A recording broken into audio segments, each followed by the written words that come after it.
குடி கெடுக்கும் குடி என்ற தலைப்பில் விழிப்புணர்வு நிகழ்ச்சியை நியூஸ் 7 தமிழ் நடத்தி கொண்டு வருகிறது. இந்த இரண்டாம் நாளான இன்று ஒரு சிறப்பு கலந்துரையாடல் நிகழ்ச்சியில் நாம் எழுத்தாளர் மார்க்ஸ் நம்மளோடு இருக்கிறார், டிடிகே மருத்துவமனையைச் சேர்ந்த மருத்துவர் அனிதா ராவ் நம்மளோடு இருக்கிறார். இந்த குடி பழக்கம் அப்படின்றது குடி நோயா எப்படி மாறுது, வணிமயமான இந்த குடி விற்பனை அப்படின்றது இந்த சமூகத்தில் என்ன விதமான மாற்றங்களை கொண்டு வந்திருக்கிறது அப்படின்றத பற்றியெல்லாம் நம்ம பேசிட்டு இருக்கிறோம். மருத்துவர் அனிதா ராவ், சொல்லுங்க, நீங்க பார்த்த விஷயங்கள். சின்ன வயசுலேருந்தே நிறைய பேர் குடிப்பழக்கத்துக்கு ஆளாகிறாங்க, அதை பற்றியெல்லாம் நீங்கள் சொல்லியிருந்தீங்க. இது சமுதாயத்தில் ஏற்படுத்துகிற விளைவுகள், அதிலிருந்து வெளிவரதுக்கு என்னென்ன விஷயங்கள் இருக்குது? இதுலேருந்து வெளியில் வரணும்னா ஃபர்ஸ்ட் வந்து ஃபிசிக்கல் ட்ரீட்மெண்ட் கொடுக்கணும். அதாவது குடி பழக்கம்னால பல பிரச்சனை வரும்.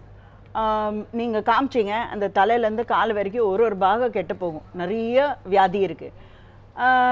ஸோ அதுக்கு ட்ரீட்மெண்ட் கொடுக்கணும். பட் ஆல்சோ மறுவாழ்வு இருக்குது, புரியுதா? குடியை மட்டும் விட்டதுனால அவங்க வாழ்க்கையில் எல்லாம் வந்து மாற போகிறது இல்லை. அவங்க வந்து ட்ரீட்மெண்ட்டுக்கு வர வரைக்கும் சோஷியல் சப்போர்ட் எல்லாம் குறைஞ்சிருக்கும். வந்து கூட இருக்க அத்தனை பேர், அது அண்ணா தம்பி இருக்கட்டும், இல்லை பெற்றவங்க இருக்கட்டும், இல்லை கட்டினவங்க இருக்கட்டும், ஒரு லெவலுக்கு அப்புறம் அது பிரச்சனையாக மாறிடுச்சுன்னா அவங்க வந்து எல்லாமே ஃபார் அப்பார்ட் இருப்பாங்க. ஏன்னா இந்த பிரச்சனையோட எப்படி வாழ்கிறது, இவர் வேணும்னா குடிக்கிறாரு, இவர் வந்து இவர்னால நிறுத்த முடியும். ஆனால் உண்மை என்னென்னா அது வியாதி மாறினதுக்கு அப்புறம் ட்ரீட்மெண்ட் கொடுத்தா தான் அதை நிறுத்த முடியும். ஸோ ட்ரீட்மெண்ட் வந்து ஃபிசிக்கல் ட்ரீட்மெண்ட் மட்டும் இல்லை, அந்த குடும்பத்துக்கே ட்ரீட்மெண்ட் கொடுக்கணும். அதாவது ஒருவர் குடிக்கிறார் அப்படின்னா அவர் மட்டும் இல்லை, அந்த குடும்பத்துக்கே வந்து ஒரு ட்ரீட்மெண்ட் தேவைப்படுற ஒரு நிலைமை இருக்கு. ஆமாம், ஏன்னா இவர் வந்து டிபெண்ட்டாக இருந்தால் மற்றவங்க வந்து கோடிபெண்டன்ஸாக இருப்பாங்க. இவர் வந்து குடி போதில் சில பிரச்சனை உண்டாக்குவார். அதாவது அடிதடி, சண்டை, கோவப்படுறது, வீட்டில் வந்து பண பிரச்சனை, இதெல்லாம் இருக்கும். கூட இருக்கிற அத்தனை பேர், மனைவியும் இருக்கட்டும், அவங்களுக்கும் பயங்கர கோவம் இருக்கும். அந்த கோவம் யார் மேலே காமிக்கிறது? பசங்க மேலே காமிக்கிறது. கண்டிப்பாக டாக்டர், இந்த மாதிரி நிறைய குடிப்பழக்கத்துக்கு ஆளான நபர்களையும் நாங்கள் எங்கள் மையம் குழுவினர் வந்து சந்தித்தனர். அவர்கள்ட்டையும் நாங்கள் பேசினப்போ தான் என்ன மாதிரியான நேரத்தில் வந்து குடிப்பழக்கத்துக்கு ஆனாகாங்க, அது என்ன நோயா மாறுச்சு அப்படின்றத பற்றியும் நிறையா சொன்னாங்க. அது சம்பந்தமான ஒரு செய்தி தொகுப்பை நாம் இப்போ பார்க்கலாம். மது அருந்துபவர்களின் எண்ணிக்கை நாளுக்கு நாள் அதிகரித்து வருகிறது. நேரம், காலம் என எந்த வரைமுறையும் இல்லாமல் மது பிரியர்கள் குடிக்கின்றனர். மனக்கவலை, சந்தோஷம், தனிமை, கோபம் என மது அருந்துவதற்கு பல்வேறு காரணங்களை அவர்கள் கூறி வருகின்றனர். கடன் வாங்கியாவது குடித்தால்தான் அன்றைய பொழுது கழியும் என்கின்ற நிலையில் ஒரு தரப்பினர் இருப்பதை காண முடிகிறது. குடியில என்ன இருக்க முடியாதுங்க, சாப்பிடாம இருக்க முடியாது, குடிக்க தான் செய்வோம். எப்படி குடிப்பீங்க? அதான் எங்கேயாவது போய் குடிப்போம், அடுத்த ஃபீல்டை போய் குடிப்போம், சாராயத்தோடு குடிப்போம். இப்படி குடித்து குடித்து உடலை கெடுத்து கொண்டாலும் குடிநோயிலிருந்து விடுபட வேண்டும் என்று மறுவாழ்வு மையங்களை சிலர் நாடுகின்றனர். சிகிச்சை பெற்று வீடு திரும்பி மீண்டும் மதுவுக்கு அடிமையானவர்களும் உண்டு. முழுவதும் மது அருந்துவது தவறு என்று உணர்ந்தாலும் அதை நிறுத்துவது கடினம் என்கின்றனர் சிகிச்சை பெறுபவர்கள். 76லேருந்து 83 வரைக்கும் அன்புக்காக, ஃப்ரெண்ட்ஷிப்புக்காக குடித்தேன். 83லேருந்து 92 வரைக்கும் ஃபேமிலியுடைய லொக்கேஷனாக குடித்தேன். 2000லேருந்து ஃபேமிலியோட ஓவர் ப்ராப்ளத்துக்காக ஓவர் குடித்தேன். குடிச்சிட்டு அதனால் உடம்பு பாதிப்புகளை ஏற்பட்டது, சில வாய்ப்புகளை இழந்துட்டு அதனால் ஹாஸ்பிட்டலில் வந்து உடம்புல நார்மலாக ட்ரீட்மெண்ட் பண்ணுறதுக்காக ஹாஸ்பிட்டலுக்கு வந்துக்கிறேன். மறுவாழ்வு மையங்களில் மதுவின் தீமைகள், உடல்நலம் பேணல், பொருளாதார ரீதியில் முன்னேறுதல் போன்றவை கற்பிக்கப்படுகிறது. குடிப்பழக்கத்தை மறக்க என்னதான் மூளைச்சலவை செய்து எவ்வளவுதான் மருந்துகள் கொடுத்தாலும் இந்த பழக்கத்தில் இருந்து திருந்துவது நமது கையில் தான் இருக்கிறது என்கிறார்கள் திருந்தியவர்கள். வசந்த் சுப்பிரமணியன், நியூஸ் 7 தமிழ், சென்னை. குடிப்பழக்கத்திற்கு ஆளான அவர்கள் எப்படி வந்து அந்த குடியிலிருந்து மீள்வது அப்படின்றது அவங்களோட கையில தான் இருக்கு அப்படின்றது சம்பந்தமான ஒரு செய்தி தொகுப்பை பார்த்தோம். அதே சமயத்துல குடிப்பழக்கத்துக்கு ஆளாகி இருக்கிற ஒரு நபர் நம்மளோடு இருக்கிறார். அவர் எப்படி அதை ஆரம்பிச்சாரு, என்னென்ன விஷயங்களுக்காக அவர் குடிச்சாரு, இப்போ அவரோட நிலைமை என்ன, ஏன் அவர் குடிக்கிறாரு அப்படின்றத விஷயத்தை நம்மள்கிட்ட பேச இருக்கிறாரு. அவர் நம்மளோட இருக்காரு. வணக்கம் மருத்துவர் அண்ட் எழுத்தாளர் மார்க்ஸ் நம்மளோடு இருக்கிறாங்க, மருத்துவர் அனிதா ராவ் நம்மளோடு இருக்கிறாங்க. நீங்க சொல்லுங்க, நீங்க ஏன் இந்த குடிப்பழக்கத்துக்கு ஆளானீங்க, என்னென்ன விஷயங்கள் நீங்க குடிப்பதற்கு காரணமாக இருந்தது? ஹலோ, நான் சாக்கடை வாழ்கிற வேலை செய்கிறேன். என்னால் அது குடித்தா தான் உள்ளே இறங்கி வார முடியும். இல்லை உங்களால் வார முடியுமா? முடியாது. எங்களால் அது பண்ணால் தான் எங்களால் முடியும். அவர் சொல்ற, அதாவது அவருடைய வேலையின் வலியை வந்து அவர் சொல்றாரு. அவர் வந்து சாக்கடையை சுத்தம் செய்கிற ஒரு தொழிலாளியா இருக்கிறாரு. டெய்லியும் அவர் வந்துட்டு அந்த ட்ரைனேஜ் குழிக்குள்ள இறங்கி வேலை செய்ய வேண்டிய ஒரு நிலைமையில் அவர் இருக்கிறாரு. அதனால அவர் குடிச்சா தான் வேலை செய்ய முடியும் அப்படின்றாரு. நீங்க ஒரு மருத்துவரா நீங்க அவருக்கு என்ன சொல்ல விரும்புறீங்க? ஆமா, இது உண்மைதான். இது ரொம்ப இன்ஹியூமன் ஒரு ஃபீல்டு இருக்கு.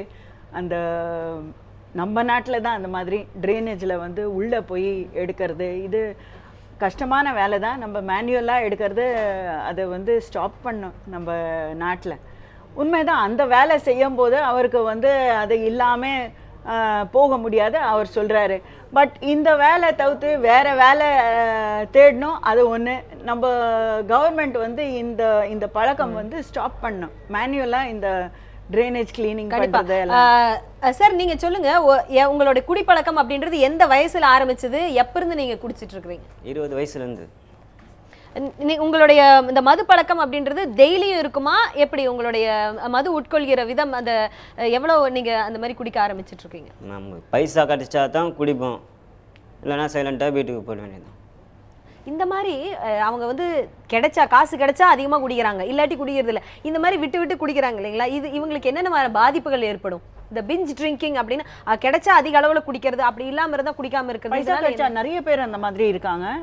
பைசா கிடைச்சா, அதாவது 1ஆம் தேதி சம்பளம் கிடைச்சா உடனே ஒரு 10 நாள் குடிப்பாங்க. அதுக்கப்புறம் வந்து பைசா இல்லை, அதனால குடிக்க மாட்டாங்க. சேம் வந்து பிரச்சனை வந்து சேமாக இருக்கும். அதாவது உடம்பு பொறுத்த வரைக்கும் அதிகமாக குடிக்கிறதுனால என்னெல்லாம் பிரச்சனை வருது அது டெஃபினட்டாக அவங்களுக்கும் வரும். அதாவது நான் வந்து பைசா இல்லை அதனால் நான் குடிக்கல, அதனால் குடி நோயாளி இல்லை அப்படி சொல்ல முடியாது. அதாவது அவங்க மருத்துவர் என்ன சொல்றாங்கன்னா, இந்த மாதிரி காசு கிடைச்சா குடிக்கிறேன், இல்லாட்டி குடிக்கிறது, இந்த மாதிரி விட்டு விட்டு இருக்கிற பழக்கம் வந்து உங்களுக்கு சீக்கிரமா உங்களை அந்த குடி நோய்க்கு தள்ளிரும் அப்படின்னு சொல்றாங்க. இதுல இருந்து நீங்க மீண்டு வரணும்னு நினைக்கிறீங்களா? மீண்டு வரணும்னு தான் நினைக்கிறேன், முடியலையே. அவர்னால அதுக்கு சிகிச்சை எடுக்கணும். அதுக்கு நீங்க வந்து அந்த மாதிரி சிகிச்சை எடுத்துக்கிறதுக்கு விரும்புறீங்களா? உங்களுக்கு அது அந்த அந்த அளவுக்கு மன வலிமை இருக்கா? அந்த குடிப்பழக்கத்துல இருந்து வர்றதுக்கு விருப்பம் இருக்கா உங்களுக்கு? அவர் கண்டிப்பா வந்து அதுல இருந்து மீண்டு வருவதற்கு முயற்சிக்கிறேன், தன் வந்து விருப்பப்படுவதாக இருக்கிறதா சொல்றாங்க. அப்படி அவர் உண்மையிலுமே அவர் வந்து அந்த குடிப்பழக்கத்திலிருந்து மீண்டு வருவதற்கு சம்மதித்த இந்த காரணத்துக்காக நியூஸ் 7 தமிழ் அவருக்கு வந்து கண்டிப்பாக உதவி செய்யும். இந்த மருத்துவர் அனிதா ராவ் நம்மளோடு இருக்கிறார். இந்த குடிப்பழக்கத்துக்கு ஆளான நபரை உங்களிடம் நாங்கள் கொண்டு வந்து சேர்க்கிறோம். அவருக்கான சிகிச்சையை கண்டிப்பா நீங்க கொடுக்கணும். அவர் அந்த பழக்கத்திலிருந்து மீட்டெடுத்து அவருக்கு ஒரு மறுவாழ்வு அளிக்கணும் அப்படின்றத நாங்க எங்களோட கோரிக்கையா வைக்கிறோம் இந்த நியூஸ் 7 தமிழ் சார்பாக. நீங்க உங்களுடைய வாழ்க்கையை மாற்றி அமைச்சிக்கிறதுக்கான ஒரு பாதை வந்து கண்டிப்பாக உங்களுக்கு கிடைக்கும். உங்களுக்கு அது சந்தோஷத்தை ஏற்படுத்தும் நாங்க நம்புறோம். இன்னொன்று கவனிக்க வேண்டியது இருக்கு. சொல்லுங்க ஐயா. இப்போ அவர் சொல்றார் வந்து எனக்கு வந்து அந்த ட்ரைனேஜ் ஒர்க்கு, இந்த மலம் அள்ளுறதெல்லாம் கையால் பண்ண வேண்டியது இருக்குது, அதை தவிர்த்து அந்த கஷ்டத்தை நான் எதிர்கொள்கிறதுக்கு தான் குடிக்கிறேன் அப்படின்னு சொல்கிறார் இல்லையா? அப்போ வந்து டாக்டர் ட்ரீட் பண்ணி அவங்கள வந்து மீண்டும் அந்த வேலைக்கு நீங்கள் அனுப்பிச்சிங்கன்னு வச்சுங்க, மீண்டும் அவர் குடிக்கிறதுக்கான வாய்ப்புகள் ஏற்படும். எனவே அதில் தான் நான் சோஷியல் ரோல் இதில் ரொம்ப அதிகம் இருக்குது அப்படின்னு நான் சொல்கிறேன். ஸோ நீங்கள் வந்து நிச்சயமாக இந்த வந்து அவங்க டாக்டர் சொன்ன மாதிரி வந்து இந்தியாவில் மட்டும்தான் இந்த மாதிரி மோசமான பழக்கம் இருக்குது. அந்த பழக்கத்தை ஒழிச்சாச்சுன்னு சொல்லி கவர்மெண்ட் பொய் சொல்லுது, பட் அது நடந்துகிட்டு இருக்குது. ஒரே சாட்சி. அதாவது இந்த ட்ரைனேஜ் வேலையை பற்றி சொல்கிறீங்க நீங்கள்? ஆமாம், ட்ரைனேஜ். ஆமாம், அந்த வேலைகளை இவரை வந்து நீங்கள் வந்துட்டு டாக்டர் ட்ரீட் பண்ணி அனுப்பிச்சா மட்டும் பத்தாது, மீண்டும் அவர் அந்த வேலைக்கு போகாமல் இருப்பதற்கான சாத்தியங்களையும் நம்ம ஏற்படுத்தி தரணும். அப்போ தான் அவர் வந்து நீங்கள் அடிக்ஷன்லேருந்து நீங்கள் மாற்ற முடியும்.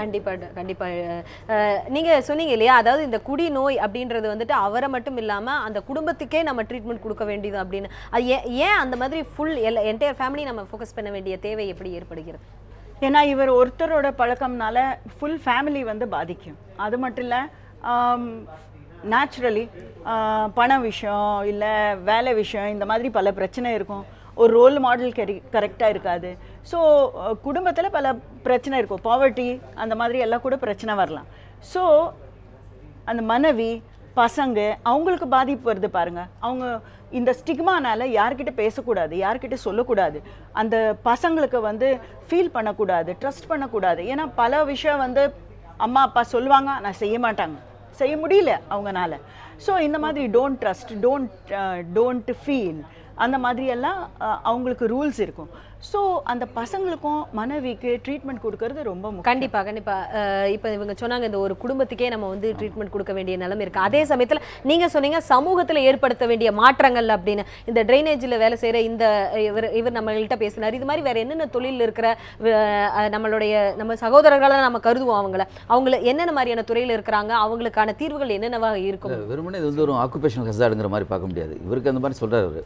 மற்றபடி வந்து எல்லாமே தொழில் அடிப்படையில் தான் வருதுன்னு இல்லை. நான் சொன்னது மாதிரி வந்து நீங்கள் வந்து சமூகத்தில் இருக்க ஒரு அலினேஷன் வரக்கூடிய பல்வேறு விதமான மாற்றங்கள், இந்த மாற்றங்கள் வந்து மனிதர்கள் இடையில் வந்து ஒரு மொழி லாங்குவேஜ் வந்து நீங்கள் வந்து தொடர்படுத்தக்கூடிய சாதனமாக இருக்கிறதுல ஃபெயில் ஆகிறது, எல்லாரும் மௌனமாக ஒருத்தருக்கு யாருன்னு என்னென்னு கூட விசாரிக்காமல் இருக்கக்கூடிய இந்த சுச்சுவேஷன்ஸில் தான் நீங்கள் வந்து அந்த குடிங்கிறது ஒன்று வருது. இது வந்து ரொம்ப டீப்பாக நம்ம ஆய்வு பண்ணி இதனுடைய பின்புலங்கள்லாம் இது பண்ணி அதை வந்து நம்ம வந்து செட்டில் பண்ண தான் முடியும். ரெண்டாவது வந்து இதில் வந்து இந்த அடிக்ஷன் ஆன பிறகு க்யூர் பண்ணுறதை பற்றி தான் நம்ம பதியம் பேசுகிறோம். அடிக்ஷன் ஆகாமல் தடுக்கிறது அப்படிங்கிற ஒரு விஷயம் இருக்குது பாருங்கள். அதில் வந்து நீங்கள் வந்து மீண்டும் சொசைட்டிக்கும் கவர்மெண்ட்டுக்கும் ரோல் இருக்குது. குறிப்பாக நீங்கள் வந்து இப்போ யூரோப்பியன் கண்ட்ரிஸ் எல்லாம் இப்போ ஒரு குழந்தை வந்து ஸ்கூலுக்கு வர குழந்தை வந்து ஒரு மாதிரி அழுதுட்டுருக்குன்னு வச்சுங்க, அந்த குழந்தைய வந்து கூப்பிட்டு விசாரிப்பாங்க டீச்சர்ஸு. விசாரித்து வந்து நீங்கள் என்ன இப்படிலாம் கேட்டால், இல்லை எங்கள் அப்பா அடித்தார், வீட்டில் டெய்லி தண்ணி அடிச்சுட்டு வரமாக்கும் அப்படின்னா உடனே வந்து அவங்க போலீஸ் ரிப்போர்ட் பண்ணி அவர் உடனே வந்து ஹோமில் சேர்த்து இப்படி அந்த அளவுக்கு பண்ணுறாங்க அவங்க. ஸோ அவங்க சொல்கிற மாதிரி வந்து அந்த ஹோல் ஃபேமிலியுமே ட்ரீட் பண்ணக்கூடிய ஒரு விஷயங்களாக இருக்குது. அப்போ இதில் வந்து நீங்கள் வந்து கவர்மெண்ட்டினுடைய பொறுப்புங்கிறது ரொம்ப அதிகமாக இருக்குது. இப்போ ஒரு டீச்சர் வந்து நீங்கள் ஒரு குழந்தை வந்து இது மாதிரி படிப்பில் திடீர்னு நல்லா இருக்கிறத பற்றி அந்த குழந்தையை கூப்பிட்டு பேரண்ட்ஸோட கன்சல்ட் பண்ணி இந்த மாதிரியான பிரச்சனைகளுக்கு வந்து இந்தியாவில் சாத்தியம் இல்லை. காரணம் என்னென்னு கேட்டிங்கன்னா, ஒரு ஸ்கூலில் வந்து ஒரு கிளாஸில் வந்து ஒரு டீச்சருக்கு வந்து 20 பையன்னா இங்கே வந்து 40 பையன் இருக்கான். அப்போ டீச்சருக்கு அந்த மாதிரி இண்டிவிஜுவல் இருக்குது. ஆக இந்த பிரச்சனை வந்து ரொம்ப நீங்கள் பல்வேறு வகையில் சிக்கலாக இருக்குது. இது வெறுமனே வந்து ட்ரீட்மெண்ட் கொடுத்தோ அல்லது வந்து போலீஸ்காரனை வச்சு அது வந்து சரிப்படுத்த முடியாது. கண்டிப்பாக சரியாக சொன்னீங்க. அதாவது எழுத்தாளர் மார்க்ஸ் அவர் ஐயா சொல்லியிருக்கிறாரு, அந்த குடும்பத்திலிருந்தே ஆரம்பிக்குது. அதாவது இந்த குடிப்பழக்கத்திற்கு வந்துட்டு நம்ம ஒவ்வொருத்தருக்கும் மனசு விட்டு பேசாமல் இருக்கிறதே வந்து ஒரு சிலவங்களை வந்து குடிநோய்க்கு தள்ளுது அப்படின்னு சொல்கிறாரு. நம்மளுடைய பள்ளிக்கூடங்கள் ஆகட்டும், நம்மை சுற்றி இருக்கிற எல்லா அந்த சமூகத்தினுடைய அங்கங்கள் ஒவ்வொன்றுமே சரியாக இருக்கிற பட்சத்தில் இந்த குடிப்பழக்கம் என்பது குடிநோயாக மாறாது அப்படின்ற ஒரு கருத்தை வந்து ஐயா வச்சிருக்கிறாரு. இது சம்பந்தமா இன்னும் இந்த கலந்துரையாடல் நிகழ்ச்சியில் நிறைய செய்தி தொகுப்புகளையும் நாம் இனி பார்க்க இருக்கிறோம். ஒரு சிறிய விளம்பர இடைவேளை.